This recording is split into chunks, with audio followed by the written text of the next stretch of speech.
Bah oui, être premier, il y a que ça. Être second, ça existe pas. Fais pas chier ou je te ferai une guerre comme t'en as jamais vu. Go ahead. Quand les types de 130 kilos disent certaines choses, ceux de 60 kilos les écoutent. Make my day. Vous savez mon nom, j'ignore le vôtre. Qui êtes-vous?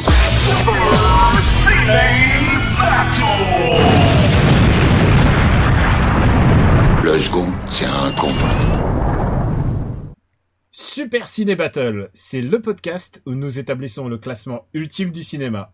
Nous prenons vos listes que vous nous adressez pour les classer du meilleur au pire afin d'obtenir LA liste ultime. Pour mener à bien ce plan fou, il fallait à mes côtés l'incomparable Stéphane Boulet, dit le Luc Besson du... Tu vas pas la refaire à chaque fois quand même. Le Luc Besson du grunge. Bonsoir Daniel, bonjour tout le monde. Comment vas-tu ? Bah écoute, ça va très bien puisque à l'heure où ce podcast sera diffusé, je serai en vacances pour 2 mois, donc ça va très bien. Et puis, juste une précision, tu viens de sortir d'un enregistrement spécial. Et oui, tout à fait, je viens de sortir d'un enregistrement spécial d'un hors-série de After Eight en compagnie de l'ami Couillix. Tu as été légèrement évincé pour cet épisode spécial. Non, je me suis mis sur le côté et... Voilà. Tel Littlefinger, C'est ça. tu as laissé ton plan se dérouler comme tu l'avais prévu depuis le début. Tel The Spider, je t'ai offert à Quix.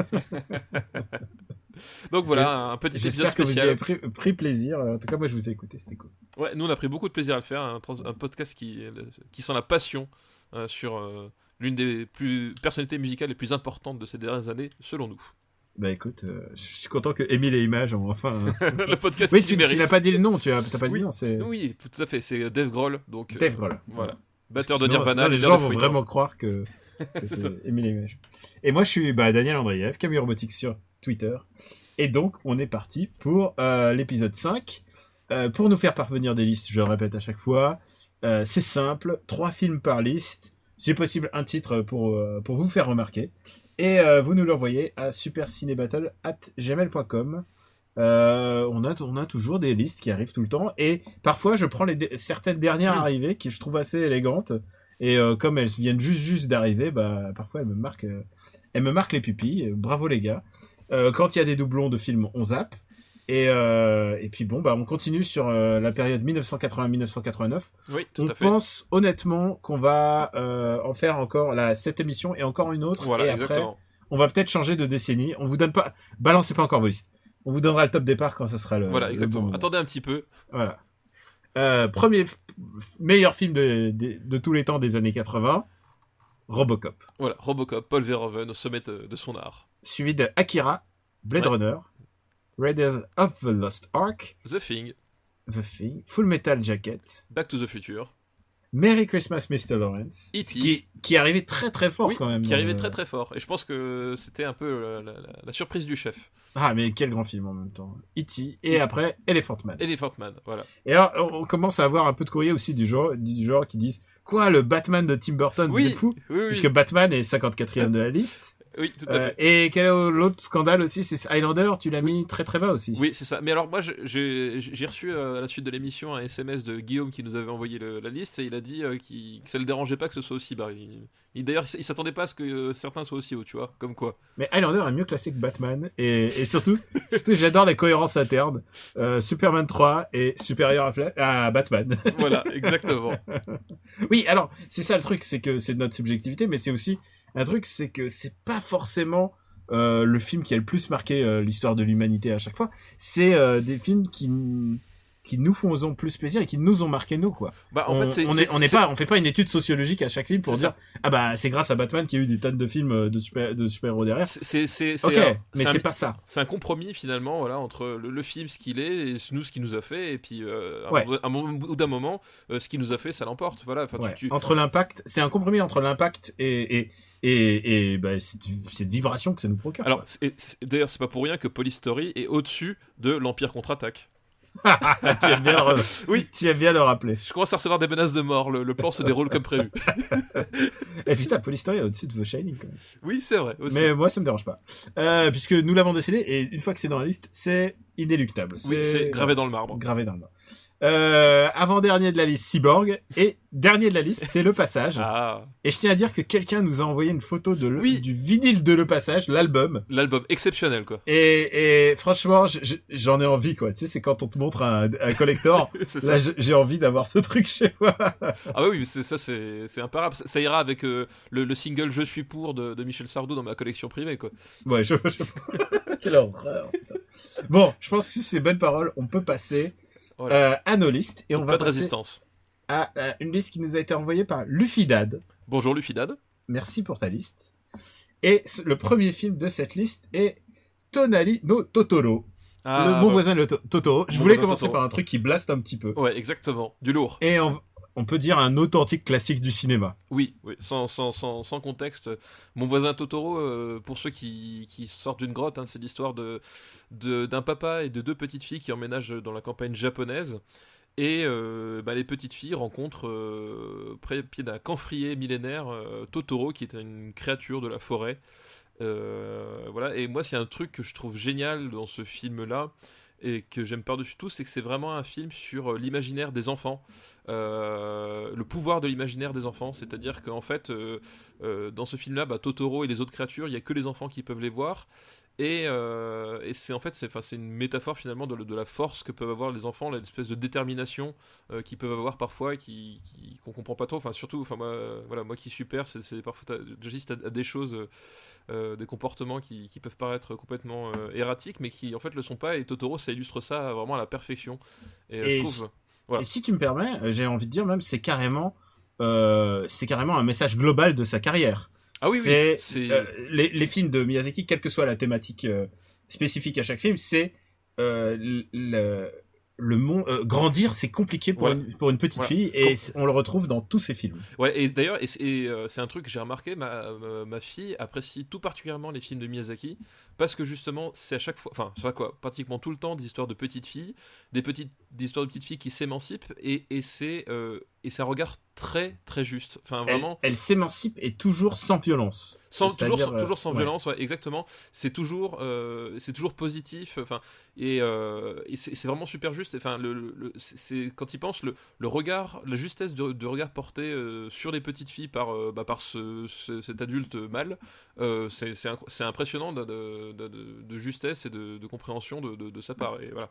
Et Totoro. Et Totoro a une deuxième ligne de lecture qui est pour moi encore plus importante, puisque tu le disais justement, évidemment il y a l'imaginaire, les bestioles, il y a quand même un chabus, quoi, qui est quand même un des trucs les plus géniaux inventés de l'histoire de l'humanité. C'est une des meilleures créatures de l'histoire du cinéma, le chabus, quoi. Le chabus, quoi. Et donc il y a toute cette thématique de grandir, c'est difficile, mais c'est aussi le film de Miyazaki dont le thème est la douleur de perdre ses parents. Oui, exactement, parce que c'est ça. Leur mère est malade. Ouais, leur mère est malade. Et littéralement, l'idée du film, c'est la douleur de perdre ses parents. Voilà, exactement, parce qu'il y a cette scène extraordinaire où la petite Mei, donc la plus jeune des deux sœurs, décide d'aller voir sa maman à l'hôpital, donc qui est à la ville, donc qui est très loin, et elle part toute seule.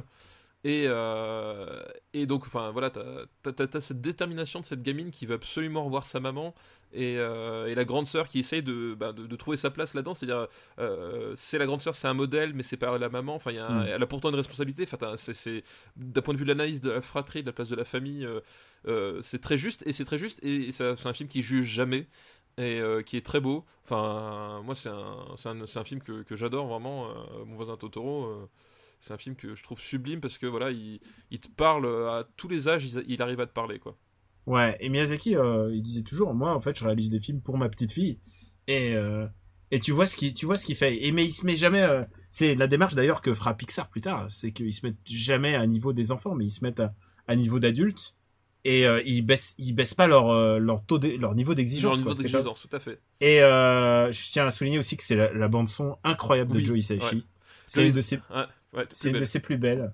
Et d'ailleurs, Joe Hisaishi, gros flemmard, qui a complètement repompé sa propre composition. Il l'a utilisé dans un jeu qui s'appelle Tengai Makyo 2. Genre vraiment, c'était un des premiers jeux CD, et il s'est dit, bon, bah, écoute, et genre, t'entends le thème de la map, c'est un RPG, Ouais. quand tu marches, tout d'un coup, tu sors du village, et tu fais, fuck, c'est la musique de Totoro, le gros flemmard. Et mais surtout, tu sais, le petit thème qui fait, Oui. Ouais.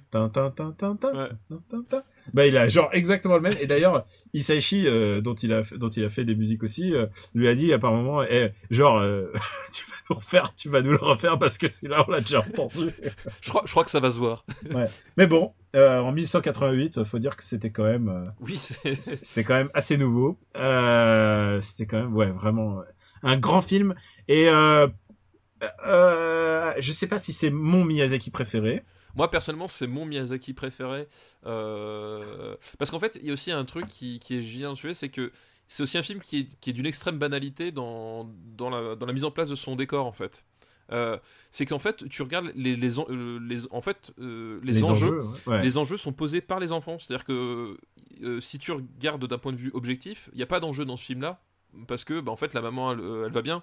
Et voilà. Mais les enjeux sont posés par les enfants à travers leurs angoisses, leurs espérances, etc. Et c'est super fort parce qu'en fait, c'est à la fois d'une grande banalité et d'une grande complexité. Et ça, c'est un tour de force que je trouve vraiment. T'es pas dans le fabuleux absolu, t'es pas dans le. Enfin, il y a vraiment un truc, un équilibre qui est vraiment. Que moi, je trouve parfait dans ce film-là, quoi. Ah non, mais vraiment. Écoute, moi, je pense pas que ça soit mon Miyazaki préféré, mais je pense que c'est un grand film d'un des plus grands réalisateurs de tous les temps. Voilà, exactement. Tout simplement. Ouais, tout simplement. Et alors maintenant, je regarde la liste et je regarde très haut dans la liste. Oui, il va haut, de toute façon. Tu vois, je le mets au-dessus de Roger Rabbit sans problème. Ah oui, mais moi-même, je le mets au-dessus d'E.T. Moi aussi, je le mets au-dessus d'E.T. Hein. J'ai même pas. Je suis même prêt à le mettre au-dessus de Back to the Future, hein, personnellement. Ah putain, ça voudrait dire. Alors tu vois, j'ai un problème, c'est que je sais qu'il y a Cagliostro. On a discuté. Est-ce qu'on met Cagliostro des années 80? Et Cagliostro, je serais presque tenté de le mettre au-dessus, tu vois. C'est parce que tu as des cartouches à faire valoir, c'est ça? Ouais, j'ai des cartouches à faire valoir, et puis non, et puis simplement parce que c'est pas mon Miyazaki préféré, même malgré ça. J'ai du mal à dire chef-d'œuvre. Tu vois, chef-d'œuvre pour moi, c'est le chef-d'œuvre. Bah, sinon, on le met en dessous de Back to the Future, et puis. Ouais, écoute, voilà. Sous Back to the Future, écoute, c'est quand même une place loin d'être indigne. C'est quand même pas mal. Ouais. Je fais Mon voisin Totoro devient le 8e meilleur film des années 80. Des années même 80. Même si on a pu nous le découvrir que à la fin des années 90, mais bon. Évidemment, sa sortie ciné, voilà. Enfin, de toute manière, voilà, c'est des films qui n'ont jamais été gâtés par les sorties françaises. Là, il y a un tel décalage qu'on ne pouvait pas prendre décemment la sortie française. Wikipédia me dit qu'il est sorti le 17 février 92 au Festival du cinéma pour enfants de Corbeil-Essonnes. Oh merde. et la vraie date de sortie officielle, c'est le 8 décembre 99. Ouais, c'est ça, c'est fin des années 90, quoi. Paye ton chef-d'œuvre, quoi. Ah, incroyable. Bah écoute, on va continuer sur la liste de Luffy Dad, et là je vais juste dire son titre parce que sinon ça aurait spoilé la suite. C'est Totogro versus De Palma. What? Et maintenant, c'est long la liste, ça? Je ne comprends pas la logique de cette liste, c'est pour ça que je l'ai prise. Et donc, le deuxième film de sa liste, c'est Dress to Kill. Dress to Kill. Pulsion en français. Dont l'affiche traîne chez tous les fétichistes du monde. Ouais. Pulsion, c'est l'histoire d'un. Je sais plus comment ça commence. C'est l'histoire d'un meurtre. Oui, ça c'est sûr. D'une jeune, enfin pas d'une jeune femme. C'est une meuf qui va voir, qui va chez une psychothérapie. Voilà, qui suit une psychothérapie. Le psychothérapeute est joué par Michael Caine. Autant dire que Michael Caine est impérial parce que c'est Michael Caine. Et en fait, elle se fait... si t'as besoin de jouer un anglais flegmatique, tu demandes à Michael Caine en général. Et donc c'est une femme d'un certain âge qui trompe son mari et qui se demande où est-ce qu'elle en est. Puis elle se fait assassiner par une femme dans l'ascenseur. Et à partir de là, des événements vont s'enclencher, c'est-à-dire qu'il y a un jeune homme qui va commencer à enquêter, avec l'aide d'une jeune femme qui va essayer de trouver ce qui se passe, si c'est un lien avec le cabinet psychiatrique, voilà. Et plein de choses vont se mettre en place. Et donc c'est un film de Brian De Palma, c'est un Brian De Palma des années 80, donc forcément c'est un bon film, voilà, de base. C'est un film très, très dérangeant. Oui, c'est un film très dérangeant parce que déjà c'était l'époque où De Palma un cinéma très stylisé. Donc enfin, il y a une esthétique de la mort qui est déjà assez particulière. Ensuite, les raisons qui sont derrière ces différents meurtres, c'est pas des thèmes que t'abordais facilement à l'époque, et peut-être même et puis encore aujourd'hui. Il y a la scène où Angie Dickinson, qui est l'actrice qui joue la jeune femme qui enquête. Qui enquête, il y a une scène de drague au musée, quoi. Oui. Qui est une scène qui peut parler à tout le monde, qui a déjà un jour été au musée tout seul, et où elle se fait stalker, mais en même temps il y a une espèce de jeu de séduction super malsain qui se crée, et oui, et puis tout de suite il baise, quoi. Et c'est vraiment ce genre, c'est un film qui instille un sentiment de malaise comme rarement film peut c'est du malaise, mais c'est quelque chose qu'il aimait bien de façon De Palma, enfin de manière générale, c'est rechercher ça, voilà, puis c'est super bien mis en scène, si j'avais à résumer ça, c'est Hitchcock frontal, quoi. De toute façon Hitchcock et De Palma, enfin oui, c'est la grande thématique de son cinéma, le cinéma de Hitchcock, quoi. Et puis en regardant les dates pour être sûr qu'il n'y ait pas de goof-ups, de problèmes, j'ai remarqué que quand même ils ont eu des Razzie Awards, ils ont eu des nominations pour les Razzie Awards, quoi. Non mais je te dis qu'à chaque numéro de Super Ciné Battle, genre lâche une pour les Razzie, mais putain, mais genre qu'est-ce que c'est que ces conneries, quoi. Non mais ça c'est récurrent dans le cinéma de Palma, c'est que c'est un auteur qui a été conspué, quels que soient les choix qu'il a fait. Enfin, Scarface, c'était pareil. Et quand il était pas conspué, il était classé X. Voilà, c'est ça. L'impasse, on a déclaré que c'était le plus mauvais film de tous les temps dans certains grands magazines américains. Enfin, c'est un type c'est un truc, c'est incompréhensible à quel point il était détesté, quoi. Alors que pour moi, et je le dis sans farce, c'est un de mes réalisateurs préférés de tous les temps, quoi. Je le mets dans mon top 5 réalisateurs sans souci, quoi. Ouais, alors moi je suis peut-être un peu plus partagé parce qu'il a vraiment une carrière en dents de scie. Oui, mais en fait, pour moi, c'est dans les années 80, tu peux pas nier l'impact de son cinéma et sur l'imaginaire collectif même, carrément, quoi. Ouais, tout à fait. Donc où est-ce qu'on va placer ça ? Je le vois... moi je le vois assez haut quand même, hein. Je le vois assez haut. C'est pas mon De Palma préféré, mais c'est pas mon De Palma préféré, mais tu vois, par exemple, je vois Shining au-dessus. Oui, ça me paraît pas incohérent. Est-ce que... Moi je le mettrais au-dessus de Who Framed Roger Rabbit quand même. Je mettrais juste en dessous de Shining, avec Shining en fait. Tu sais qu'à chaque fois que tu fais ça, l'Empire contre-attaque recule d'une place, c'est ça. Ah bah écoute, si ça ne pose pas de problème. L'Empire contre-attaque qui est maintenant officiellement à la 25e place quand même. Mais oui, mais bon, il y a aussi d'autres films à côté de lui qui sont très bien. Il est à Fauteuil pour deux qui est juste dessus aussi. Voilà. On le redit, un très bon film. Bah écoute, attends, alors c'est Dressed to Kill, c'est quoi le nom ? J'ai un premier... Pulsion. Ah, vraiment, bravo la traduction. Et bah écoute, Dressed to Kill, le deuxième film de la liste de notre ami Luffy Dad. Et le troisième film, c'est, je ne comprends pas la cohérence, c'est Kiki la petite sorcière. Parce que pourquoi pas. Parce que ça raconte l'histoire d'une femme. C'est ça, d'une femme qui grandit, qui se métamorphose, je ne sais pas. Juste pour introduire Kiki la petite sorcière, moi avant de le voir, on m'avait toujours dit, tu vas voir, c'est le Miyazaki gentil. Qu'est-ce que ça veut dire un Miyazaki plus gentil qu'un autre ? Qu'est-ce que ça veut dire Miyazaki méchant en fait ? Je veux dire, à part le tout dernier, il y a pas de Miyazaki vraiment méchant. Et Kiki la petite sorcière, et quand je l'ai revu parce qu'il est ressorti en salle et tout, j'ai vu dans de bonnes conditions. C'est vrai que c'est tellement gentil que ça en est perturbant en fait. C'est l'histoire d'une apprentie sorcière, d'une petite sorcière.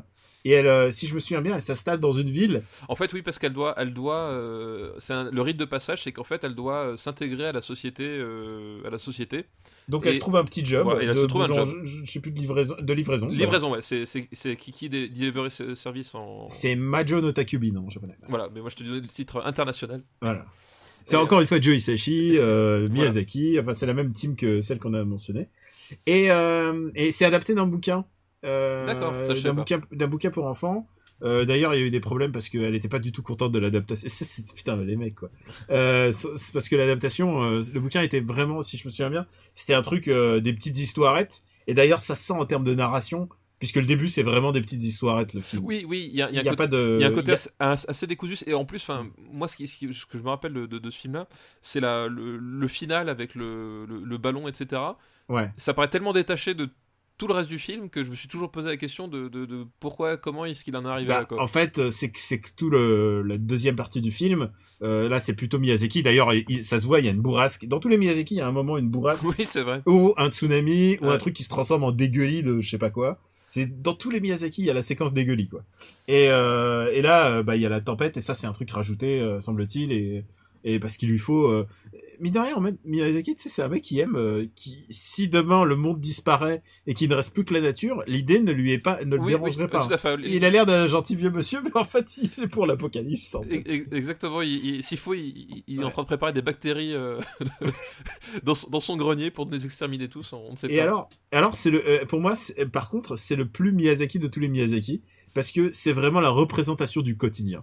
Tu la vois en train de se réveiller, tu la vois en train de bâiller, tu la vois en train de répondre au téléphone, tu la vois en train de sortir, de rentrer, genre, c'est les tâches du quotidien pendant une bonne moitié du film.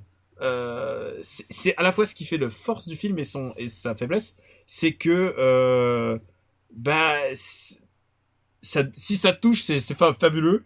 Et si ça te touche pas, cette représentation du quotidien, tu peux en avoir ras le cul.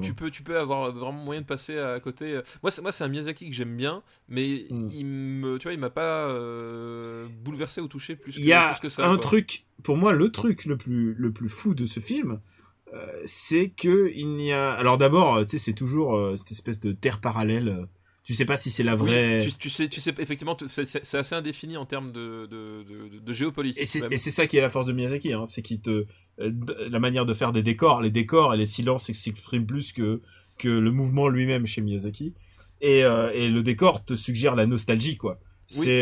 C'est là pour te suggérer ton enfance à toi. Et cette relation qu'elle a avec ce petit chat qui parle. C'est ça, et ça c'est la clé de ce film, c'est que encore une fois, grandir est très compliqué pour une petite fille, c'est ça la thématique du film.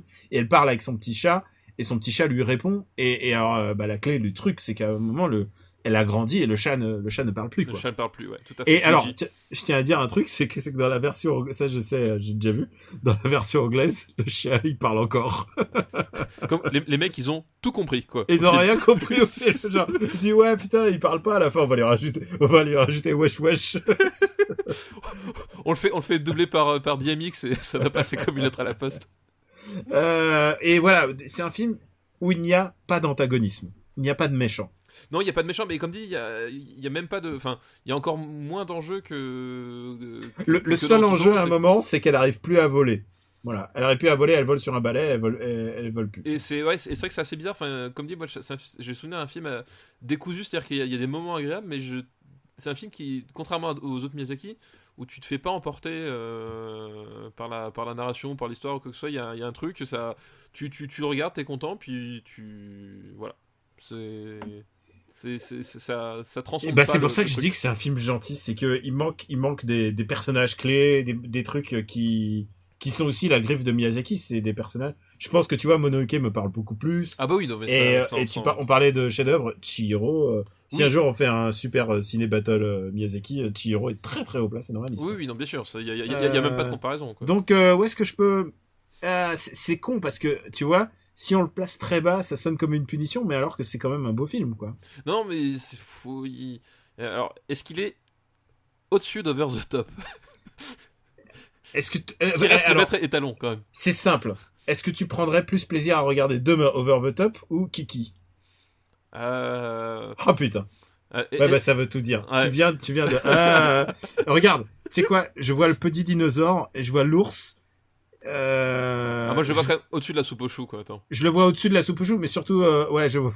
Putain, faut pas chier des bulles. Mais je le vois au-dessus de Tombeau des Lucioles surtout. Ah oui.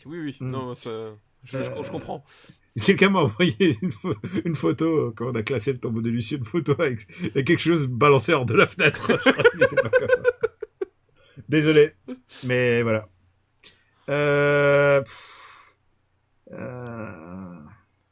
Tu sais quoi, je regarde la liste et je le place, tu sais quoi, juste au-dessous de Balade de Narayama. Ouais, très bien.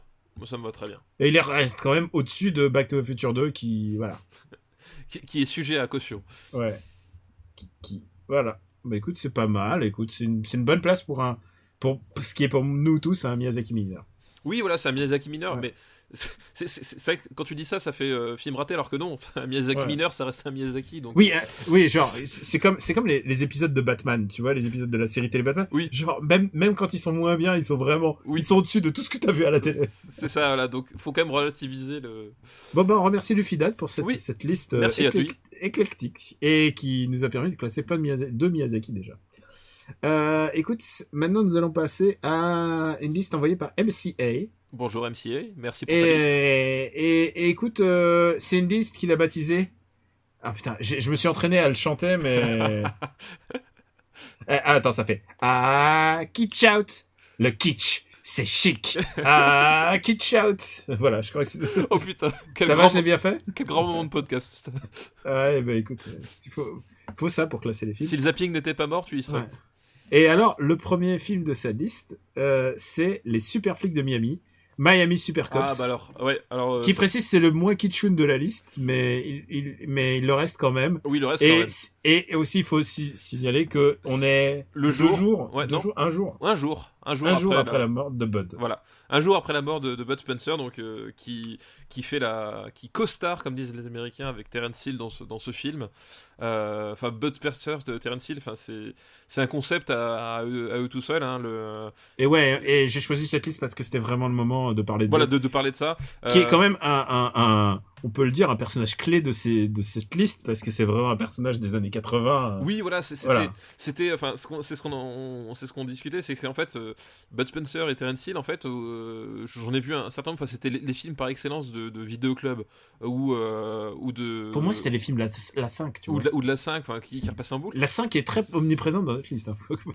Et c'était des films, enfin, tu y repassais en boucle et tout, et en fait, ils avaient tous la même structure, tous le même. C'est toujours une histoire de casse. De trucs qui tu vois, celui-là, je m'en souviens pas, mais je suis sûr que c'est une histoire de casse. Tu vois, oui, si, mais une histoire de casse avec des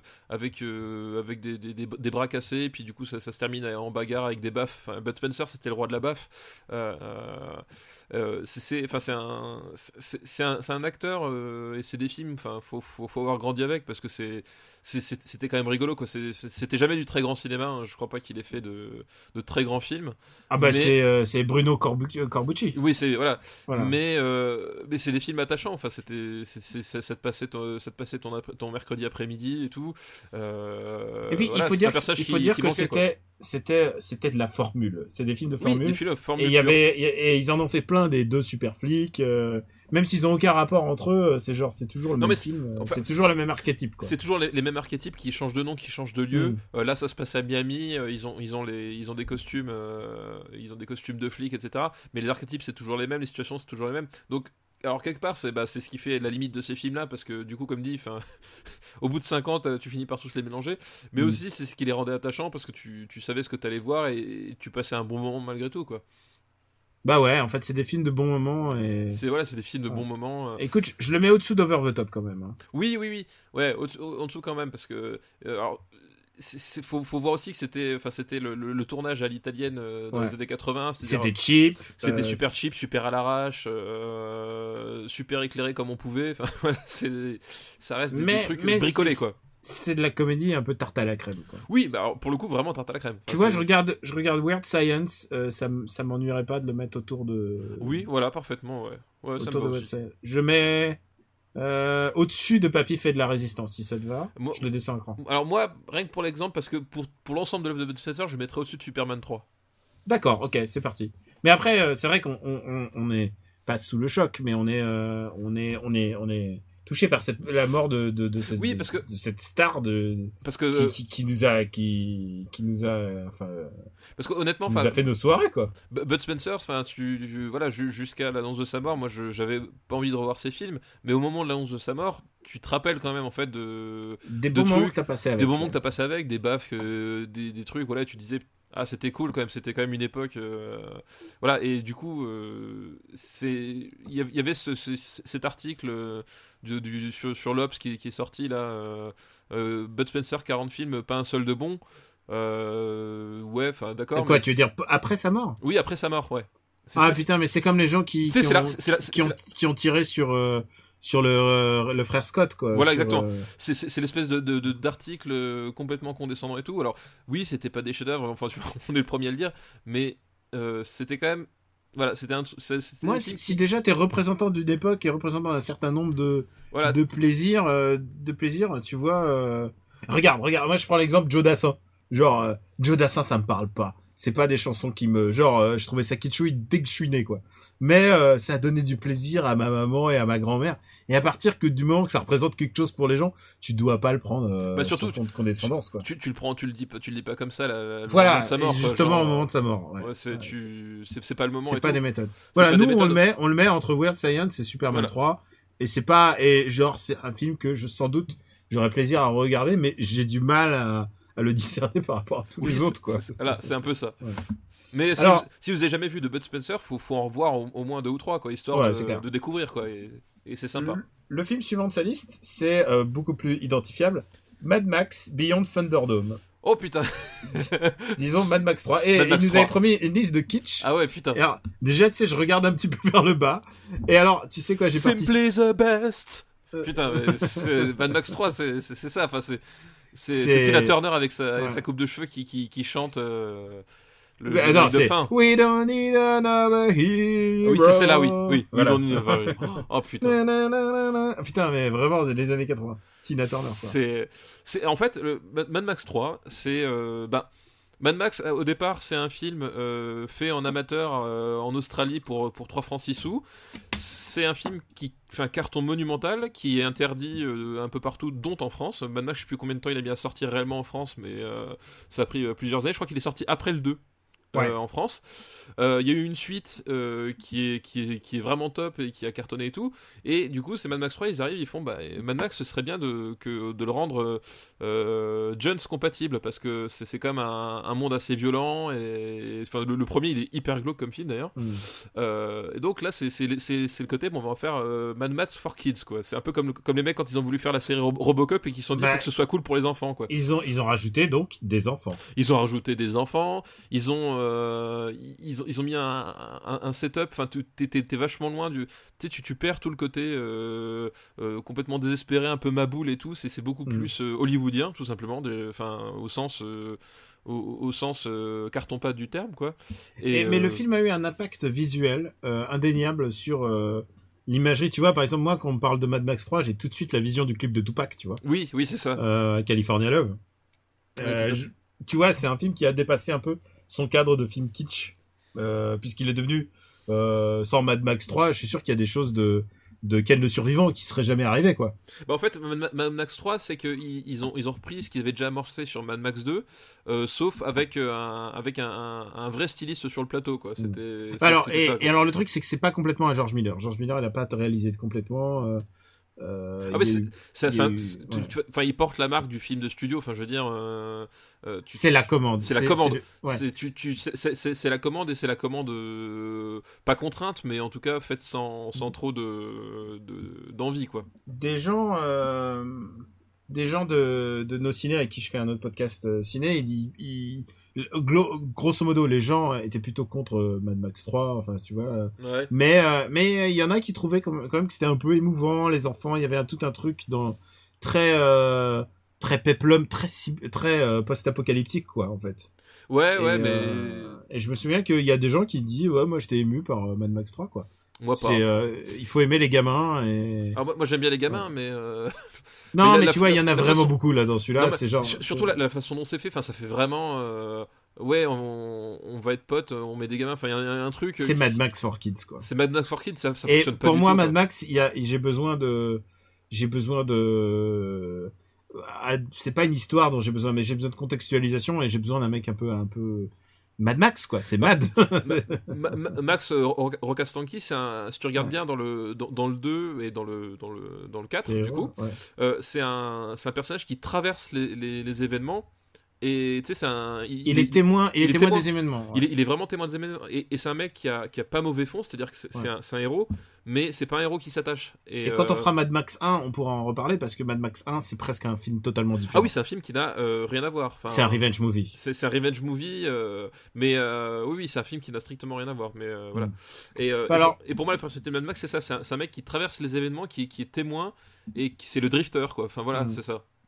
Alors du coup, je regarde la liste des films. Je regarde être plutôt bas quand même. Hein. Oui, moi aussi plutôt bas. Enfin, Mad Max 3, enfin c'est. Et c'est peut-être le moins bon, genre, même si c'est pas complètement genre bien, c'est peut-être un des moins bons, genre. Je pense être l'un des moins bons. Je préfère Happy Feet, quoi. Je préfère Babe. Enfin, il y a pas. Babe, non, mais Babe est tout le temps. Vivement qu'on traite Babe, quoi. Oui, voilà, il y a pas de. La scène du canard. Je préfère Critters. Je préfère l'histoire sans fin. Tu regardes Critters? Tu préfères Critters? Ah, je préfère Critters, moi. Moi, Critters, ça m'a vraiment fait marrer, quoi. Écoute, je le mets juste au-dessus d'Escape from Bronx, si toi t'es d'accord. Oui, ah non, on pourrait le mettre juste en dessous, juste pour le symbole.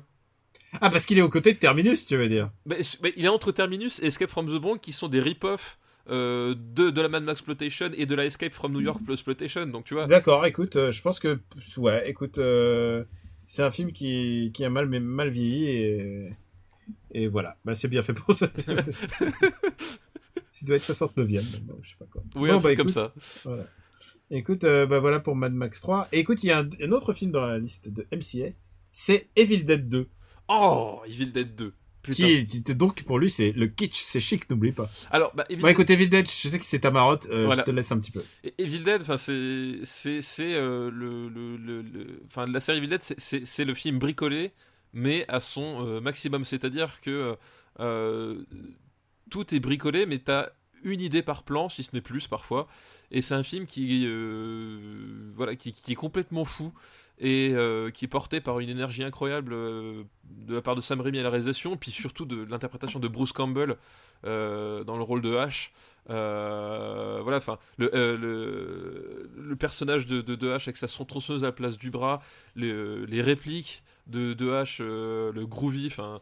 C'est un film complètement maboule qui, les effets spéciaux ont super mal vieilli, genre la toute fin, les incrustations et tout sont, voilà, ça a mal vieilli, mais t'as tellement d'idées, c'est tellement maboule.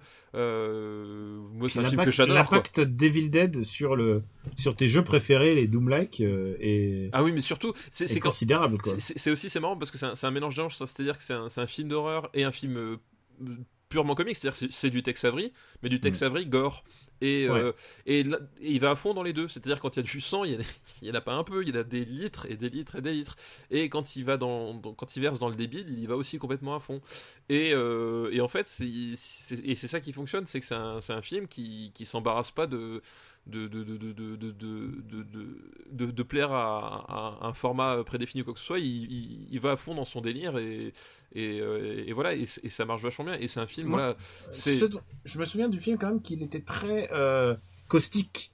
Il se moquait de son propre genre tout le temps. Ah oui, c'était avant que le métas devienne norme. Oui, c'est ça, c'est un. En fait, en plus, enfin, Evil Dead 2, c'est un espèce de suite remake déguisé du premier parce que il prend officiellement suite après juste à la fin du premier plan du 1 commence le 2, mais il y a des événements du 1 qui ont pas eu lieu dans la chronologie du 2, il y a des trucs qui se répètent entre le 2 et le 1, enfin c'est un espèce de truc de retour, enfin t'as un peu l'impression que c'est le Evil Dead tel que Sam Raimi voulait le faire à l'origine un peu, tu vois, t'as un peu ce côté là, et effectivement t'as un regard caustique mais jamais méprisant sur son genre, quoi, et ça c'est cool. Enfin, tu sais, c'est la marque par exemple d'un Last Action Hero, c'est pareil, ça reste un vrai film d'action, mais c'est un film d'action qui se moque des films d'action, et là t'as ce côté là, c'est à la fois pas dupe de ce qu'il fait, et à la fois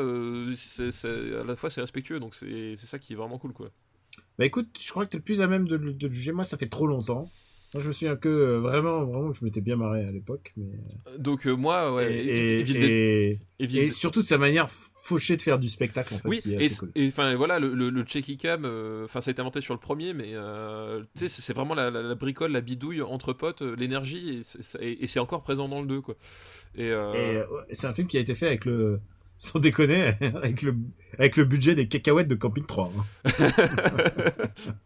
C'est ça. Et on parle bien des choses qui se mangent, hein, pas des attributs de Franck Dubosc. Oui, bien sûr. Donc, moi, Evil Dead 2, je le vois quand même bien haut. Parce qu'en plus, c'est. Je le mets au-dessous d'Escape from New York, hein, moi aussi, quand même. Tu le mets au-dessous d'Escape from. Ah, moi, je le mets au-dessus, moi. Ah, moi, je le... Au-dessus. Et moi, je le mets ouais. même au-dessus de l'Empire contre-attaque, vraiment. Ah ouais, bah, écoute, à chaque fois, c'est toi qui mentionne l'Empire contre-attaque. C'est ça. Et il y a encore 3 fatwas qui viennent de toi. Tu vois, moi, je vois même une espèce de cohérence entre, tu vois, pas loin de Ghostbusters, peut-être pas forcément à côté, mais pas loin, il y a un truc. Je préfère Brésil. Ok, bon, mais juste en dessous de Brésil, alors. Voilà. Non, il faut pas déconner, je préfère Brésil. Ouais, non, mais c'est cohérent. Et en plus, je suis même pas sûr que je préfère pas Evil Dead 1, en fait. Bah, et là aussi, c'est marrant, les deux films, enfin, c'est pas qu'ils ont rien à voir, mais c'est pas Et puis il y a le 3, et puis il y a le... Et il y a le 3 encore, qui est très décrié, mais que moi j'aime beaucoup, spoiler. Est-ce que tu... bon, bah écoute, on ne spoilera pas. Bon, Evil Dead est juste au-dessous de Brésil, et au-dessus d'un fauteuil pour deux, ce qui est quand même assez bonne place. Ouais, tout à fait. C'est sans doute un des films d'horreur les mieux classés pour l'instant, mais c'est vrai que je t'ai pas encore balancé plein de listes d'horreur. Je sais que c'est très spécifique pour toi. Là. Bah, il y a quand même The Thing en 5ème place. Hein. Ouais. Et alors, je crois que c'est tout pour la liste de MCA. Merci pour ta liste. Merci pour... Plein de bons souvenirs. Et alors là, écoute, je suis très fier parce que c'est une liste qui nous est envoyée par celui qui a designé le logo du site. Oh, Fabien. Merci Fabien. Hein. Merci Fabien pour tout à l'heure et pour son génie. Hein, faut faut utiliser les mots. C'est ça, son génie. Fabien qui est en train de décéder à cause des préparatifs pour Japan Expo. C'est ça.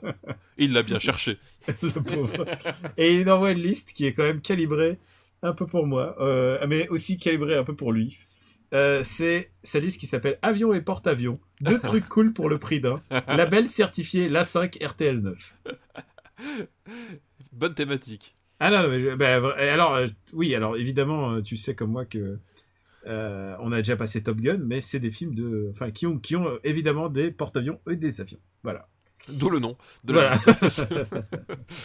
Et alors, son premier film de cette liste est L'Aigle de Fer, Iron Eagle. Est-ce que tu l'as vu ? Oui, L'Aigle de Fer, je l'ai vu. J'en avais pas un très grand souvenir. Écoute, moi je me souviens. C'est bien. Alors, c'est quand même... Alors, c'est un film de Stephen G. Fury. Et pourquoi je me souviens ? Parce que c'est le mec qui a réalisé Superman 4, figure-toi. Et ça te donne... Un réalisateur de renom. Comment te dire ? En fait, tu sais, dans mes souvenirs, c'était quand même un Top Gun fauché. Et en fait, non, c'est pas si fauché que ça, et ça coûtait vraiment beaucoup d'argent, quoi. C'est ça le pire, c'est qu'en fait, c'est un Top Gun, enfin, c'est un rip-off de Top Gun, parce que, quand il y a un truc qui marche, il faut le faire en plein d'exemplaires, mais ils avaient les moyens. Ils en ont fait plein, en plus. Je sais pas s'ils n'en ont pas fait 4. Je crois qu'ils en ont fait au moins 4. Ouais. Ils en ont fait 4 au moins, facilement 4, ouais. Et avec toujours le même acteur qui s'appelle Louis Gossett Jr., qui est l'incarnation du noir noir badass américain, genre exactement. Je sais pas est-ce que tu te souviens dans Lester Freeman, il me fait penser à Lester Freeman dans The Wire. The Wire, ouais, c'est le mec, tu le vois dans la pièce et tu sais que c'est lui le badass. Oui, mais d'ailleurs en fait ça a été le rôle de sa vie à Louis Gossett Jr. Enfin dans les années 80-90, enfin il a jamais décollé de cette image justement du badass un peu cool, tu vois, enfin un peu cool, il est pas cool au sens Eddie Murphy, mais du badass charismatique, quoi. Bah écoute, la dernière fois que je l'ai vu, c'était dans un autre film de Stephen G. Fury, c'est un film qui s'appelait The Dependables. Tu vois, il a quand même une carrière de série Z absolue. Ah bah oui, c'est ça, quoi. Ouais, il avait passé de B à Z. Hein. Et il y a un truc qui m'a marqué avec ce film, c'est que l'histoire, c'est qu'il y a un mec de l'US Air Force qui est capturé par les Iraniens ou par des méchants, un État arabe lambda dans la Méditerranée. Et évidemment, c'est les années 80, on fait pas la différence. Oui, c'est ça, c'est globalement là. Et alors, ce qui est génial, c'est qu'il y a son fils qui fait des pieds et des mains pour rentrer dans la base, et en fait, en 1 seconde chrono, il est dans la base en disant « Ouais, mon papa qui travaille ici. » Et c'est... tu sais, les badges, les digicodes et tout, il y avait pas... Il rentre dans le QG fucking central de l'US Air Force. Et du coup, il est dégoûté, et il se rend compte que son père est jugé dans le pays arabe en question. Et ce qui se passe, c'est du coup il réussit à convaincre Louis Gossett, le fameux noir charismatique, de dire écoute, il faut qu'on mène une opération pour sauver mon père. Lui, il proteste et au bout d'un moment, il voit que il a lui aussi de son côté fait un plan. C'est ça. Et il vole un avion littéralement, ou je sais plus s'il le vole ou comment il s'organise, mais il s'organise un escadron et ils vont libérer le père. Le papa, Ouais. le papa de l'autre côté. Ouais. Alors si je peux rassurer tout le monde, tout est bien qui finit bien. Tout est bien qui finit bien. Bah Ouais. oui, tout est bien qui finit bien. La patrie et l'honneur. On remercie l'US Air Force pour sa participation. Voilà, comme d'habitude, etc. Les décors israéliens pour les dogfights. Et il faut dire aussi que pour les dogfights, c'était vraiment bien. C'est vraiment bien filmé, quoi, en fait. Bon, enfin, uniquement pour l'aspect dogfight, quoi. Ouais, mais comme dit, j'ai plus le souvenir exact sur Règle de Fer, donc je pourrais pas te contredire Je là-dessus. suis très sensible sur les dogfights, moi, c'est un truc. Mais bon, ça reste quand même un Top Gun fauché et surtout sans talent, quoi. C'est ça le truc. C'est que les scènes entre les êtres humains, en fait, tu vois, toutes ces séries avec les mechas, moi je regardais K2000, Tonnerre Mécanique et tout ça, Street Hawk. Airwolf, bien sûr. Bah, et tu vois, on regardait ça pour les séquences en engin. Et bah, ça, c'est genre, t'attends les moments où ça va décoller, quoi. Et tout le reste du temps, t'as un sitcom, mais c'est d'un niveau, parfois, c'est joué oui, comme... mais c'est ça. C'est joué comme dans Premier Baiser, quoi. Exactement, ouais. Oui, Premier Baiser à l'US Air Force, quoi. Ouais. Oui, et donc du coup, ça reste un film plus que mineur. Ouais, tu m'étonnes. Mais jouissif pour un garçon qui aime voir les... Alors maintenant, je regarde la liste, et est-ce qu'on le met au-dessous... déjà, il est au-dessous de Top Gun. Bah déjà, obligé de le mettre au-dessous de Top Gun, t'as pas le choix. Ouais, écoute, je pense que je reverrai je pense que View to a Kill, je regarderai plus volontiers. Howard the Duck. Est-ce que moi, putain, je vois très très bas, mec. Hein. Bah, il peut pas être en dessous de Terminus quand même. Non, il peut pas être au-dessus de Terminus, mais tu vois, Critter, c'est toi qui connais mieux, mais. Bah, c'est du niveau de Howard, Critters. je le mets C'est du niveau de Critters, ouais, effectivement, il y a pas de. Moi, je le mettrais au-dessus de Escape from the Bronx, quoi. Ouais, écoute, oui, parce que dans Splash, il y a Daryl Hannah, donc autant le mettre là, en dessous de Daryl Hannah, quoi. Voilà. Mais écoute, Iron Eagle, l'Aigle de Fer. Et je ne sais pas où en est la publication de ça en Blu-ray, mais... On l'attend tous. Ah ouais, ça va. Moi j'attends le coffret tétralogie, hein. J'achète pas un par un. Eh ben écoute, deuxième film de cette liste, c'est un film qui s'appelle Macross I Oboete Imaska. Do You Remember Love? Est-ce que ça te parle? C'est un titre très long. Bah, je connais Macross. Ouais. Par contre, je suis incapable de dire si c'est celui-là que j'ai vu ou pas. Bon, bah, écoute, voilà. C'est mais moi qui vais faire le topo. Je vois le principe de Macross quand même. Macross, c'est une série qui a été diffusée en France sous le nom de Robotech. Robotech étant la version traduite et remontée par les Américains. Et qui raconte l'histoire de l'invasion de la Terre par les forces Zentradi. Et les Terriens ils ont littéralement fait un refurb d'un ancien vaisseau Zentradi qui s'appelle le SDF Macross, et ils partent dans l'espace à bord de ce vaisseau, et à son bord le pilote Hikaru Ichigo, je crois, Hikaru Ichijo de mémoire, et qui s'appelle Rick Hunter en français. c'est pas du tout la même chose. Ce qui n'a rien à voir. Ah mais tu sais, parfois c'est assez rigolo. Par exemple, sa meuf, elle s'appelle Lisa Ayase, et je crois que c'est Lisa Eyes, tu vois, tu vois, ils essaient. Et il y a juste Min-May, donc Occidental Death. Min-May qui reste Min-May. Et c'est assez rigolo de voir que c'est une histoire de triangle amoureux, en fait. C'est une love story dans l'espace, puisque le cœur de Hikaru il va osciller entre Misa Ayase et la dite Min-May qui est chanteuse de J-pop, voilà, enfin chanteuse de pop avant que ça oui, avant que ça soit de la J-pop spécifiquement, avant que ça soit de la J-pop et que ça soit méga commercialisé comme ça. Ça a l'air bête comme ça, mais en fait c'est un grand classique de la SF. Et si tu aimes le mecha design, oui, je pense que c'est un film essentiel. C'est un film, enfin à ce niveau-là, c'est un niveau de l'imagerie mecha et de l'imagerie de la Japanime, c'est un film fondateur presque, enfin en tout cas en Occident. Le truc, c'est qu'à réalisation contemporaine, c'est beaucoup plus regardable que Gundam, qui par exemple était très vieillot d'apparence mais moi, je me en souviens, 84-85 quoi. Moi, je me souviens avoir été beaucoup plus marqué même par la vision SF que proposait Macross plutôt que Gundam en fait. Dont s'est réinspiré d'ailleurs Independence Day sans aucune vergogne. Voilà. Et il y a des choses à savoir. C'est sur un style visuel. J'adore. Il y a un mec qui s'appelle Itano, qui est un animateur et qui a créé le fameux Itano Circus, et c'est devenu un style visuel. Alors là, on devient très deep dans Super Ciné Battle. C'est ce qu'on appelle le missile porn, c'est ça en fait. C'est le missile porn. C'est tout d'un coup. Un vaisseau va balancer plus de missiles qu'il pourrait emporter. Qui pourrait logiquement emporter. Et c'est comme si chaque missile avait sa propre volonté et son propre système de guidage, et ils partent dans tous les sens possibles. Et ça a été repris par à peu près tout le monde. Et dès que je vois du missile porn dans un film depuis, je pense par exemple à District 9, à un moment où il fait Fire! Oui. Et tout d'un coup, il y a plein de missiles qui partent dans tous les sens. Si je pense à l'Itano Circus, de cet animateur génial. Mais en fait, justement, enfin c'est. Qui de son empreinte a marqué Macross, enfin Robotech. Tu vois des missiles partout. Et oui, c'est ça. C'est vraiment le money shot,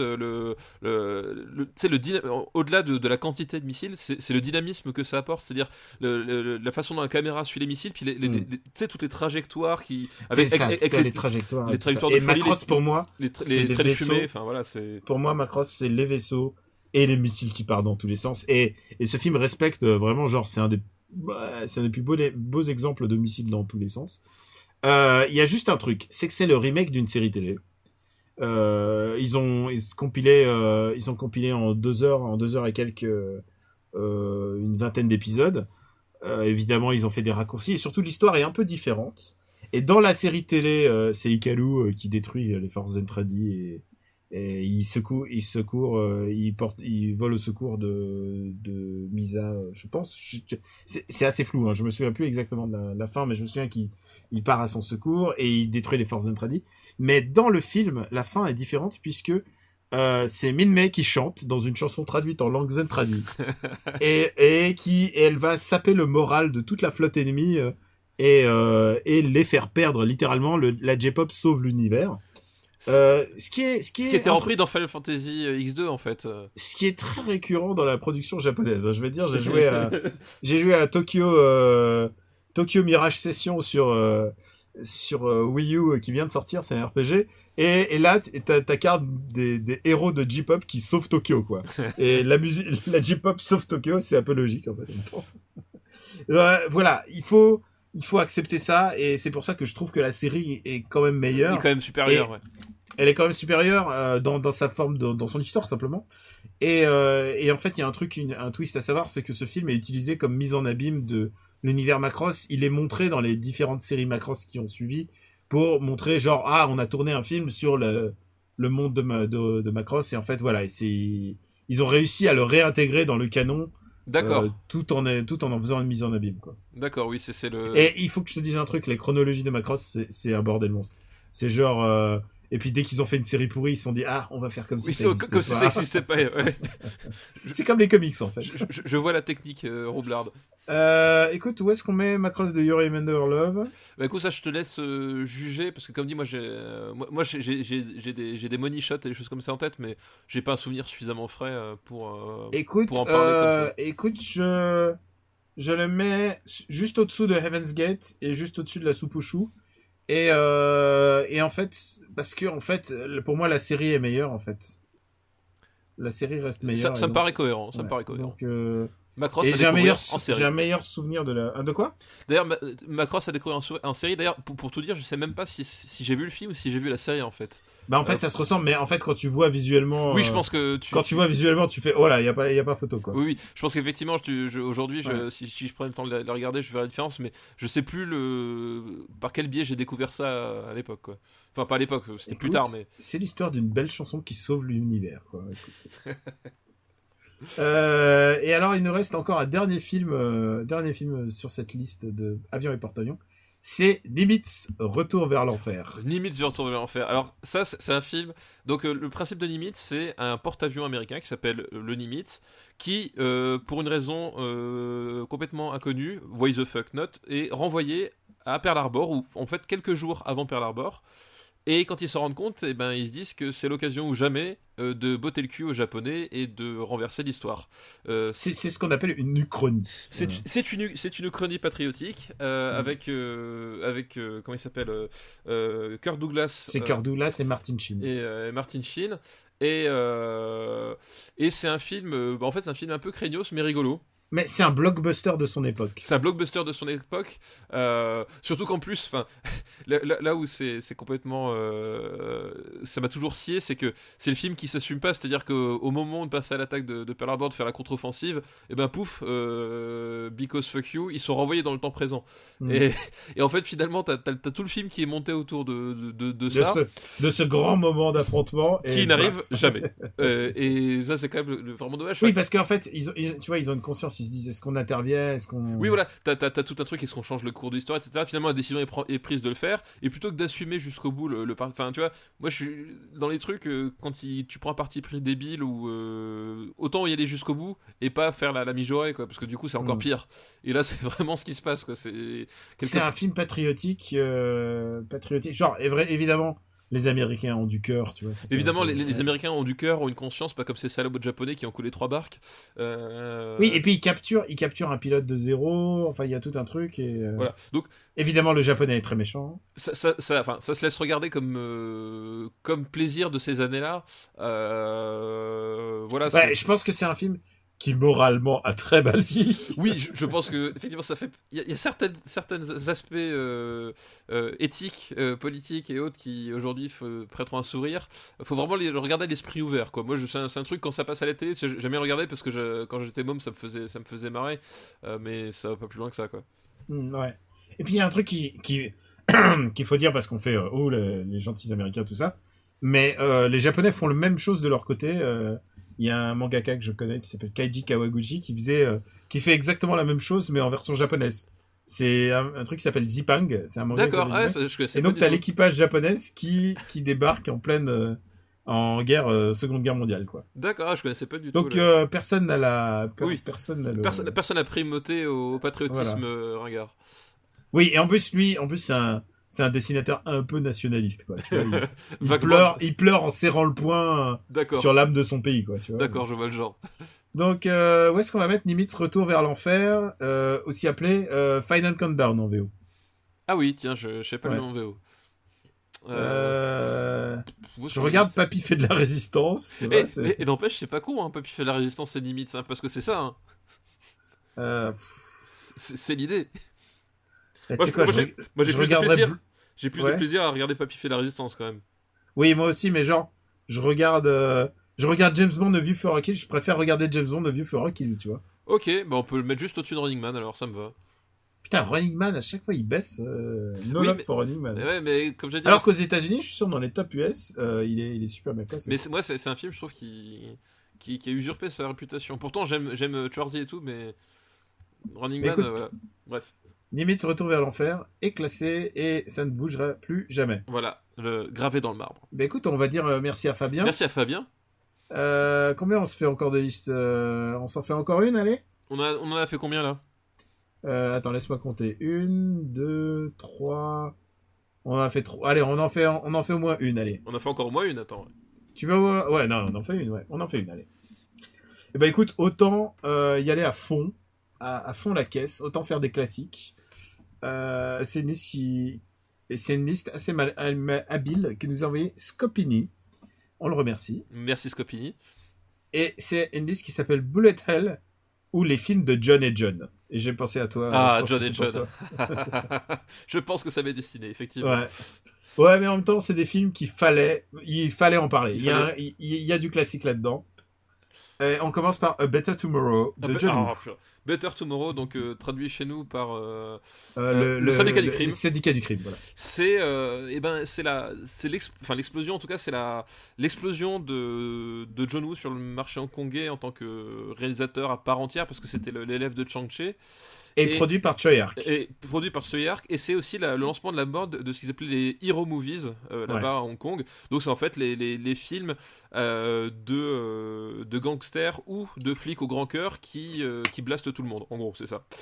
Ça finit toujours dans un bain de sang. Et Better Tomorrow, déjà, première chose, c'est Chow Yun-fat, acteur emblématique avec son cure-dent dans le coin de la bouche, super charismatique. C'est John Woo qui crée des gunfights absolument déjà exceptionnels. Un héritage de Sam Peckinpah, parce que John Woo, son langage passe beaucoup par le montage et le placement de la caméra, et donc t'as vraiment un héritage de Sam Peckinpah avec une chorégraphie, c'est vraiment super précis, c'est super violent aussi, enfin il y a l'intensité des gerbes de sang, des coups de feu, etc. Et c'était un film tu sens que c'est un film de cinéphile. C'est un film de mec qui regarde du ciné, et tu vois, tu peux pas ne pas penser à Alain Delon. Alors, je sais que j'ai dit oui, bien sûr. Non, mais tu penses à Alain Delon dans le Samouraï. Pour d'autres films de John Woo comme The Killer, qui reprend beaucoup plus encore le Samouraï. Tu repenses à Melville, tu penses à Peckinpah, et t'as cette espèce de pas de lyrisme, mais un peu de folie furieuse qui est typiquement pour le coup asiatique. Il y a que les Asiates pour faire des films aussi violents et à la fois aussi stylisés. Violent, stylisé et très très premier degré. Quoi. Et très premier degré et très naïf presque sur certains aspects, qui d'ailleurs c'est ce qui peut déstabiliser un peu un occidental quand tu vois la façon dont ils abordent les choses. C'est pas pour tout public. Mais c'est un film que moi j'aime énormément, que je trouve encore plutôt cool. Il y a 2-3 trucs qui fonctionnent moins que d'autres, parce que en fait t'as une histoire de trafic derrière, etc. Et en fait toute la partie intrigue pure est pas super bien menée, c'est-à-dire qu'il y a des moments, il y a des passages où ça se raccorde un peu bizarrement et tout, mais le côté tragique et le côté violent, etc. Ça fonctionne vraiment bien, et c'est une belle démonstration de mise en scène, quoi, Syndicat du crime. Et c'est vraiment un classique. Je voulais juste repasser un mot sur c'est les années HK vidéo, tu sais. Oui, Christophe Gans et leur bande, moi alors c'est arrivé plus tard. Je te le dis d'autant plus certitude, j'ai jamais reçu quoi que ce soit de service presse ou quoi. Moi, je te parle des années où j'ai acheté ça en kiosque. Moi aussi, il y avait la cassette vidéo. Moi aussi. Et on était vraiment chanceux d'avoir ces films-là traités avec soin, sous-titrage. Avec des super sous-titrages. Les copies étaient super propres. Quand tu vois la façon dont ils conservent les films à Hong Kong à l'époque, avoir des copies aussi propres, c'était inespéré. Les packaging étaient super bien traités. La ligne éditoriale, c'est-à-dire qu'ils choisissaient pas n'importe quel film, tu vois. Vraiment, il y avait un vrai choix éditorial et tout.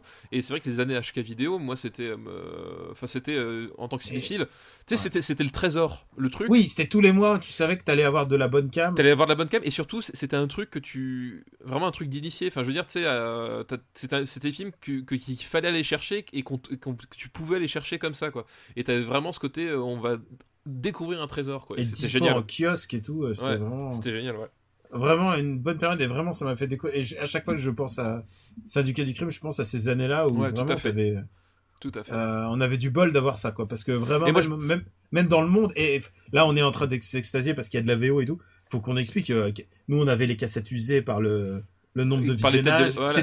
C'est des films qui passaient jamais à la télé, on n'avait pas d'autre choix. Ah non. Et là tout d'un coup on avait accès au meilleur du cinéma chinois. On avait accès à du Jackie Chan authentique, c'est-à-dire pas où il s'appelle ni Dragon. Les anciens films de Jackie Chan, il s'appelle toujours Dragon. Et dans les récents, il s'appelle Jackie. C'est ça, voilà. Il a pas de prénom, c'est Jackie. Voilà, et c'était toujours de la merde. Et là, tout d'un coup, on avait des Chinois en VO. C'était vraiment. Et donc, à chaque fois, j'associe Better Tomorrow à cette époque-là, cette époque où on découvre littéralement le cinéma. Et tous ces mecs, genre. Les John Woo, les Tarantino, les Ringo Lam et tout. Voilà. Ouais. Et on peut dire beaucoup de trucs sur Tarantino, mais au moins, c'était un authentique lover de la première. Ah oui, tout à fait. Mais oui. Bah écoute, où est-ce qu'on peut sur ce petit moment nostalgie, excusez-moi, où est-ce qu'on peut le mettre Ouais, pas de et souci. en sachant que je veux pas te spoiler, mais on aura peut-être d'autres John films Woo. de John Woo à venir. Syndicat du crime, je le mettrais. Ouais, voilà, je te Au-dessus vois, alors, d'Empire les auditeurs Strike savent pas, Back. mais j'ai le doc. Voilà, j'ai le Google Doc et il y a la ligne Empire Strike Back qui est surlignée et je le vois quand même au-dessus. Ouais, mais je le vois pas au-dessus. je le vois. Je vois pas au-dessus de Breakfast Club, par exemple, tu vois. Non, moi je le verrais juste en dessous de Evil Dead 2, tu vois. Ça me va très bien. Et je pense que il n'a pas démérité. Voilà. Le syndicat Et du pour crime. les autres films de, alors John Woo, tout ça, on aura. C'est comment déjà? C'est le syndicat du crime en français? Le syndicat du crime. Il y en a eu 3 en tout, mais ça c'est le premier. Ouais, bien sûr. Mais le troisième genre, est réalisé je me par demande si Treyarch, c'était pas d'ailleurs. les syndicats du crime. Bon, A Better Tomorrow, Non, voilà. non, c'est Et le il syndicat. est bien classé, il est au-dessus de ton film, ton film fétiche. Putain. Les gens vont en avoir assez que En plus, je l'aime bien, c'est ça le problème. Oui, en plus, c'est ça le pire. Je le trouve très bien, c'est pas la question. Ouais. Le deuxième film de la... Et je pense qu'on va être... Je sais pas pourquoi, je sens qu'on va être bref, parce que j'ai l'impression qu'on a déjà tout dit sur ce film. De la liste Bullet Hell ou les films de John et John. Le deuxième film, c'est un certain Die Hard de John McTiernan. Voilà, Je te sens silencieux. D'ailleurs, Je sens que Non. tu as posé un genou à terre et tu as juré fidélité C'est ça. au King of the North. pour moi, c'est vraiment le meilleur film d'action de tous les temps. C'est John McTiernan en pleine possession de ses moyens avec une réalisation incroyable, une maîtrise de l'espace. C'est Bruce Willis dans un personnage John McClane. Vu qu'on les Voilà, confrontera, c'est vraiment le- jamais, pour moi, Die Hard 1 est infiniment supérieur à Die Hard 3. Moi aussi. Si t'en choisis super. un, Et pourtant, t'en choisis un des Die Hard deux, 3, ouais. oui, tu choisis celui-là. Et pourtant, Ouais. Die Hard 3, c'est un film que je trouve génial, mais Die Hard 1, en plus, il a. Enfin, je veux dire, le nombre de clones de Die Hard que t'as eu, même chez John Woo d'ailleurs, qui a refait son Die Hard à lui avec Hard Boiled, qui s'appelle Ouais. pas comme ça pour rien. Enfin, c'est le film bah, séminal. je du veux film pas d'action, enfin, faire c'est- le comparo, mais Die Hard 3, par exemple, un troisième acte beaucoup moins bon que celui de Die Hard 1.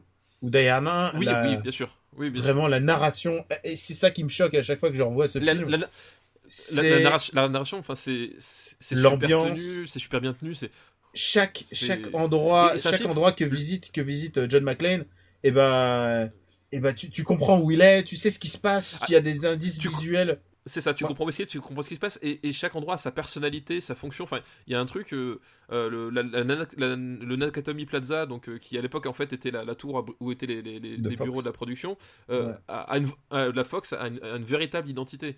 Et c'est un personnage pratiquement à part entière. Et c'est ce lien, enfin, quand je disais, voilà, McTiernan, c'est un cinéaste de l'espace. Le lien qu'il y a entre l'action, les personnages, et, le rythme est parfait. Enfin, tu t'ennuies pas alors que c'est pas frénétique. Enfin, tu vois, il y a une vraie gestion de l'action, des moments forts, des temps de repos, des dialogues. Enfin, la séquence où John croise Hans Gruber et il sait pas que c'est Hans Gruber. Donc toi, t'es dans une logique de suspense alors que lui, il y est pas forcément. Non, ce film est fabuleux, vraiment fabuleux. Et il a propulsé Bruce Willis, un acteur Oui, particulier, on va dire. qui était à l'époque Genre était à un acteur l'époque de sitcom, quoi. le type, un acteur de sitcom, un mec qui était connu pour avoir fait un album de jazz, enfin tu vois, et voilà. Et c'était pas un monsieur muscle aussi. Enfin, John McClane, c'est un type. Il a une implantation capillaire qu'on en soupçonnerait en début de calvitie, qui sera confirmée par la suite. Il est pieds nus tout le long du film. Il s'en prend plein la gueule. Ouais, c'est une des premières fois où le héros est entre le héros et anti-héros. Il est quand même, c'est un mauvais garçon. Pour moi, c'est un vrai héros dans le sens où il est vraiment moteur de l'action, c'est-à-dire que c'est vraiment le rouage qui grippe et il est crâneur, etc. Mais en même temps, il est humain parce qu'il s'en prend plein la gueule et qu'il sait qu'il risque tout pour la femme qu'il aime, alors qu'ils sont en froid tous les deux. Enfin, voilà, c'est un des meilleurs personnages américains de ces années-là, John McClane, quoi. Ouais. C'est le premier rôle de Alan Rickman au cinéma. Alan Rickman, ouais. Et qui est excellent. Regretter Hans Alan Gruber, Rickman enfin, qui est décédé cette année. Ouais. Et Hans Gruber, genre, Ouais. est un des meilleurs méchants de cinéma, quoi. Il est cruel, il est Et cynique. Hans Gruber, qui n'est pas le batteur de Nirvana, hein, Daniel, je te rappelle. Je les confonds tout le temps. Et tu sais, Oui, tu sais que j'adore le méchant est top. la scène de fin où il tombe. Tu sais que sa vraie Oui. réaction, c'est rentré dans la légende, mais c'est genre, c'est John McTiernan qui, genre, il lui a fait, allez, je t'envoie à 3, 1, et il le lâche. Il le lâche du haut, et genre, il fait une chute de 20 mètres de fond vert, quoi. Et c'est une des scènes les plus jouissives, quoi, parce que vraiment, Ouais, tu tout à fait. es impliqué dans comment le héros survit à cette nuit en enfer, et c'est un film. Et la musique de Michael Kamen aussi, enfin. Ouais. Enfin, vous l'avez La musique compris, de Michael pour nous, Kamen, c'est un film culte, et c'est presque Voilà. difficile d'en parler, parce qu'on a les mots qui se hachent tellement Ouais, on est c'est- impliqué tout dans est- ce film. Ouais. Moi, je me rappelle, c'est un film où on se récite des lignes de dialogue parfois avec des potes, même avec ma femme. Voilà, quand. Même c'est, avec enfin, ta femme. C'est un film incroyable. Et si elle reste Ouais. avec toi, Ouais. c'est que tu es son John McClane. C'est parce qu'on peut partager des lignes de dialogue de Die Hard, quoi. Bon, écoute, c'est un film extraordinaire. Mais je regarde déjà le haut du classement, quoi. Moi, je regarde le tout haut du classement, quoi. Tu regardes le tout haut. Vraiment, Euh, ah oui, vraiment le tout haut. Vraiment tout en haut. Enfin, sa place ne peut pas être ailleurs que dans Dans le les trois deuxième ou premiers. premier, quoi. C'est pas possible autrement. Même pas 3. Ok, écoute, Pour moi, au-dessus de Blade Runner. moi, je le mets devant Akira, quoi qu'il arrive. Moi, je Tu vais le mets devant Akira devant Akira. Ouais. Pour juste moi, derrière Akira est plus important, mais écoute, tu m'as donné Akira très haut. Écoute, je te le donne. Oui, donc. Je te Ouais. donne tel l'entraîneur Die Hard, qui te donne ton maillot. Eh bien, écoute, C'est ça. Die Hard est désormais le deuxième meilleur film des années 80. Deuxième des années 80. Eh oui. Derrière Robocop et devant On a encore- Akira. Derrière Robocop. Et on a encore fait reculer l'Empire contre-attaque, dis donc. C'est pas possible, ça. Non mais tu sais, à partir de ce moment-là, tous les films vont les faire reculer. Mais je ne pense pas que le prochain film le fasse reculer. Parce que ça va être un... Je sais pas s'il y aura polémique ou pas. Puisque le dernier film de la liste de Scopini est The Killer de John Woo. Et je sais que toi, tu l'aimes bien, ce film. Oui, dis-moi. Ben moi, j'ai Oui, j'ai bah, des pour petits moi, soucis. c'est le John Woo le plus maboule. Le plus maboule parce que il est quasiment consacré uniquement aux chorégraphies de fusillade, quoi. Enfin, Alors, c'est pour du moi, fusillade porn. pour moi, c'est le plus John Woo des films de John Woo. En tout cas, de son époque chinoise, en tout cas. Parce qu'on a tout... Et c'est Oui, là parce où qu'en naissent... plus- C'est là où naissent tous ces gimmicks. Les colombes Oui, qui les s'envolent, colombes, les traverser le feu au gunfights, ralenti. ouais, le ralenti, les gunfights à tout va. Enfin, les autres avaient des gunfights, mais c'est là où son style c'est vraiment cristallisé, quoi. Et Oui, tout à fait. et écoute, moi le problème c'est que tu sais, c'est comme Face Off, et je sais que plein de gens adorent Face Off. Je suis pas très fan de Face Off car j'ai du mal à souscrire à l'absurdité, je sais pas si c'est le mot absurdité, mais le truc débile de la situation, puisqu'il protège une fille aveugle, et à la fin il devient aveugle tous les deux, ils rampent par terre dans un bain de sang ridicule, et je pense qu'il y a trop d'imagerie d'église, il y a trop, enfin, En fait, il c'est est- ce qu'on disait. Enfin, c'est un film. il se prend c'est un trop film au chinois sérieux et il est dans- too dans much. tout ce que- c'est un film chinois dans tout ce que ça peut dire. C'est-à-dire que t'as la façon dont John Woo aborde son sujet est ultra naïve, en fait. C'est-à-dire que tout est hyper premier degré. Même la relation qui lie donc Chow Yun-fat et Danny Lee, c'est quasiment aussi gay que la relation entre Rocky et Apollo Creed dans Rocky 3. Ouais. Sauf que c'était pas le but. Mais t'as un côté genre les mecs au bout d'un moment. Effectivement, t'as un manque de prise de recul, quoi. Et pour ouais, moi, en fait, le truc, le film, c'est en ça qu'il se prend trop au sérieux, et du coup, j'y arrive pas, alors que bah, en fait, il y a zéro vanne, et alors que des vannes auraient peut-être permis de débloquer ce côté. Et je parle même pas, tu sais, c'est le film où John Woo s'est perdu. Le terme réalisme balistique, c'est complètement perdu. Où les balles sont toutes magiques, enfin il y a plus de recharge, enfin la recharge n'est uniquement esthétique. C'est le film le plus John Woo de John Woo, et je pense qu'il est allé oui, trop loin.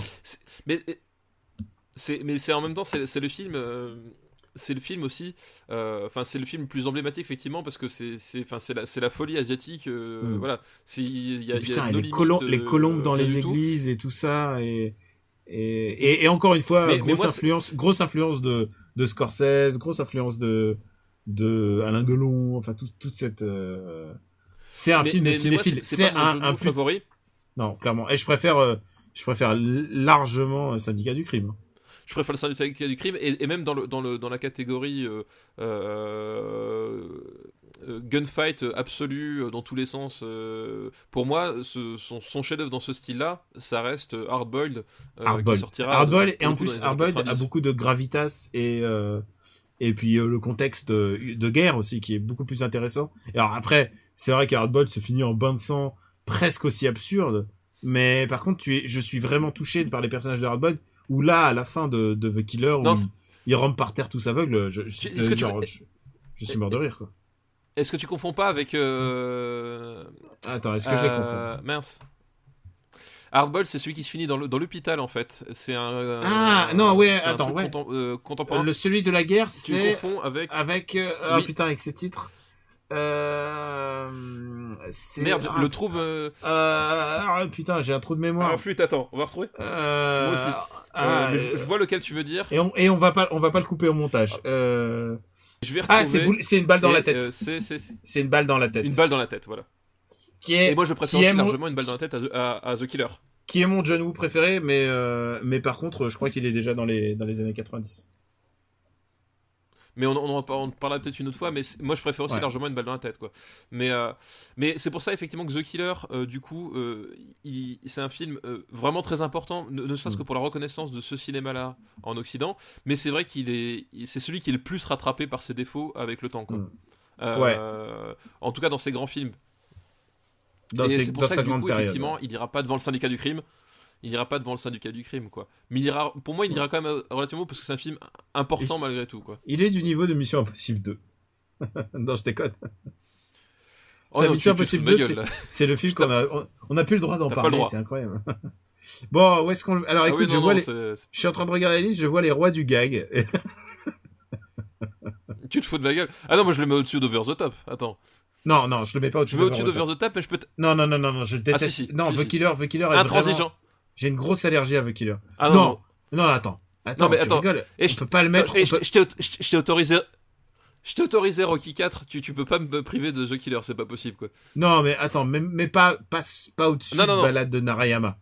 Pas au-dessus de Balade de Narayama. Non, tu peux pas. Si. Non, au-dessus d'Over the Top. Si, Over the Top, c'est mon dernier mot. Si. Regarde, Back to the Future 2. Je te l'accorde, Back to the Future 2 en dessous d'Over the Top. Mais The Killer, tu me mets au-dessus. Ah putain, non, vraiment, non, attends. Si.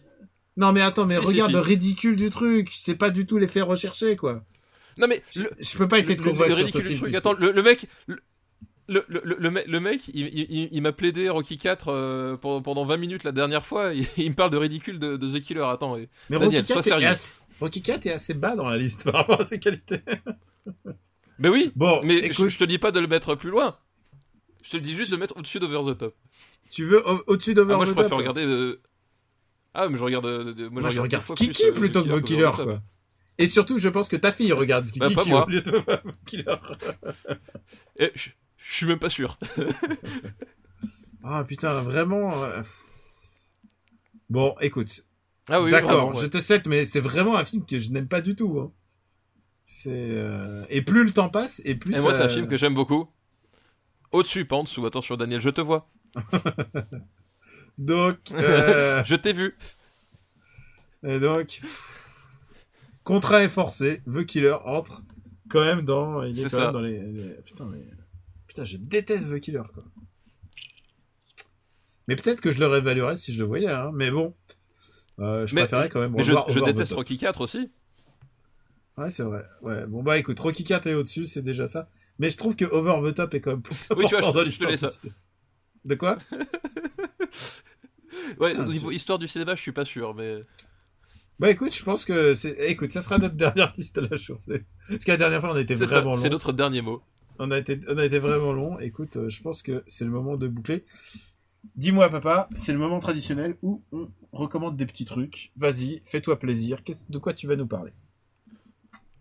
Eh bien, je vais vous parler d'une sortie DVD qui a eu lieu le 1er juillet, qui est tout simplement la sortie, la fin de Sons of Anarchy qui arrive en DVD et Blu-ray dans nos contrées. Alors même si la dernière saison est complètement à chier, ça reste une série que j'ai bien aimée malgré tous ses défauts. Parce que c'est des mecs en cuir avec des motos, avec de la super zik, avec des moments assez frappadingues. C'est très inégal, honnêtement. C'est très inégal, mais c'est une série avec des super persos secondaires, avec des gueules cassées. Moi j'aime bien les castings de gueules cassées, de mecs pas possibles, mais aussi avec des moments qui sont super. Enfin, la saison 4, la saison 5 et la saison 6 sont vraiment très bien. Voilà, donc c'est pas la série du siècle, c'est une série qui est honnêtement plus débile que ce qu'elle ne veut bien le laisser croire, mais c'est une série que j'ai quand même eu du plaisir à suivre, et donc du coup voilà, la sortie de Sons of Anarchy en Blu-ray, c'est le moment de replonger dans le MC. Écoute, moi pour changer, je vais recommander un film qui vient de sortir. Ou plutôt qui vient de sortir. Je sais pas si à leur moment de diffusion, il serait pas temps de courir aller le voir, parce que je suis pas sûr qu'il reste beaucoup de salles qui le passent. C'est un film qui s'appelle La loi de la jungle. C'est un film de Antonin Perret. Ah oui, j'ai vu le trailer, ouais. Et écoute, c'est une comédie française. Et pour que je recommande une comédie française, c'est que c'est vraiment chouette. C'est l'histoire de... Oui, mais j'en ai entendu pas mal de bien, en fait. Ouais. Ah non, c'est hilarant. C'est hilarant. Et c'est assez bien réalisé en plus. Ça te plairait. C'est l'histoire d'un mec un peu improbable. Enfin, vraiment, c'est Vincent Macaigne qui a la gueule de l'emploi, vraiment. Et il est stagiaire au ministère de la norme. Et il est envoyé en Guyane pour mettre aux normes un grand chantier qui s'appelle Guyanège. C'est une piste de ski indoor en Amazonie pour booster le tourisme. Et il fait équipe avec une coéquipière qui est Vima Laponce, qui est un peu ce qui est arrivé de mieux au cinéma français depuis très très très longtemps. Elle est belle, elle joue bien, elle est drôle. C'est vraiment drôle. Alors j'ai eu des gens qui m'ont dit j'ai pas rigolé. Non, moi j'ai passé un très très bon moment, et en plus un peu smart, quoi, parce que c'est quand même, ça balance sur notre société qui est sclérosée par l'administratif, et l'administration n'en sort pas grandi. Et vraiment, c'est vraiment marrant. Et je me permets d'ajouter aussi, c'est le seul comédie française à ma connaissance qui propose des musiques de Shunsuke Kikuchi. En fait, ils ont piqué 2 plages de la bande son de Goldorak. Et tu as littéralement 2 musiques de Goldorak qui tournent en boucle dans ce film. Ah, excellent. Et rien que ça me fait hurler de rire. Genre quand j'ai entendu ça, j'ai fait un high five dans ma tête, quoi. J'ai fait oh putain, il y a Goldorak dans une comédie française, quoi. Et c'est vous dire tout le bien que je pense de ce film. Allez le voir pendant qu'il reste des salles. J'espère que l'épisode passera quand il restera encore des places, quand il restera encore des salles qui le proposent. Parce que malheureusement, Camping 3, à l'heure où nous enregistrons, Camping 3 sort demain. Et je pense que Camping 3 a beaucoup plus de salles que La Loi de la Jungle. Ah oui, ça fait partie des injustices patentes de la vie. Voilà. Bon écoute, c'était pas mal. On a fait pas mal. On progresse au fur et à mesure. Je pense que, sans spoiler, nous envoyez pas encore de liste, mais je pense que la prochaine, on va boucler les années 80. On va peut-être faire un extra, un petit peu plus. Tu te fais en apothéose. Déjà, on a mis quand même Die Hard. Et attends, on a mis ton The Killer, bien. Oui, Bon, on vous remercie on vous remercie de votre fidélité, et aussi de faire parler de parler autour de vous de supercinébattle.fr. Il y a même des gens qui gentiment se proposent, disent comment on peut faire pour vous aider. Pour l'instant, c'est de parler à vos amis de ça. En ce moment, il y a un grand engouement pour les podcasts. Je sors même d'une table ronde sur les podcasts. Oui, j'ai vu ça, c'était à la mode. Oui, c'est vraiment à la mode. Je savais plein de journaux qui en parlent. Je suis rentré, je savais pas ce que j'allais dire. Je suis sorti, je savais pas ce que j'ai dit. Mais voilà, oui, les podcasts sont à la mode, mais nous, on fait pas des trucs à la mode. Nous, on fait des trucs terroirs. On fait pas des qui trucs nous plaisent. Ouais, voilà. Notre budget d'émission, on est à peu près 1/10 d'un podcast de Slate. Voilà. Oui, je suis pas sûr d'atteindre le 10e. Hein. Ouais, non, je suis pas sûr. 1/100, j'ai dit. Mais voilà, on espère que ça vous plaît ce qu'on fait. On est content qu'il y ait d'autres podcasts et si vous choisissez le nôtre dans votre player, dans votre iPod, sur notre site internet, bah, ça nous fait plaisir. Vraiment, ça nous touche. Merci de participer à cette grande fête du cinéma, cette liste ultime. Merci pour vos listes. Si vous voulez quelques éclaircissements sur le changement de musique, j'ai un peu expliqué du Jabez. Donc on est sur YouTube, on est sur SoundCloud, on est sur iTunes. iTunes qui est un peu là où tout se passe. Et puis écoute, vas-y Stéphane, dis-nous où on peut te trouver, dis-nous comment on peut te donner de l'argent en achetant tes bouquins.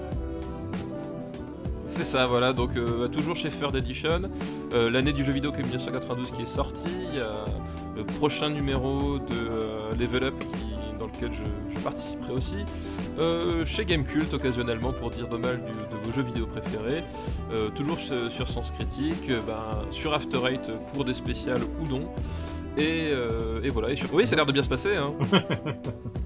Oui, et puis bientôt dans les montagnes pour la randonnée aussi, j'ai cru comprendre. C'est ça, exactement, un petit stage intensif. Ah, vivement. Et puis moi, Daniel Andreev, vous pouvez me retrouver sur After Eight et sur plein d'autres médias, sur Gamecult et Camille Robotics sur Twitter, sur Snapchat, sur Instagram. Super Ciné Battle. Merci pour vos listes et on vous dit à bientôt pour une prochaine émission. Merci, à bientôt. Ciao.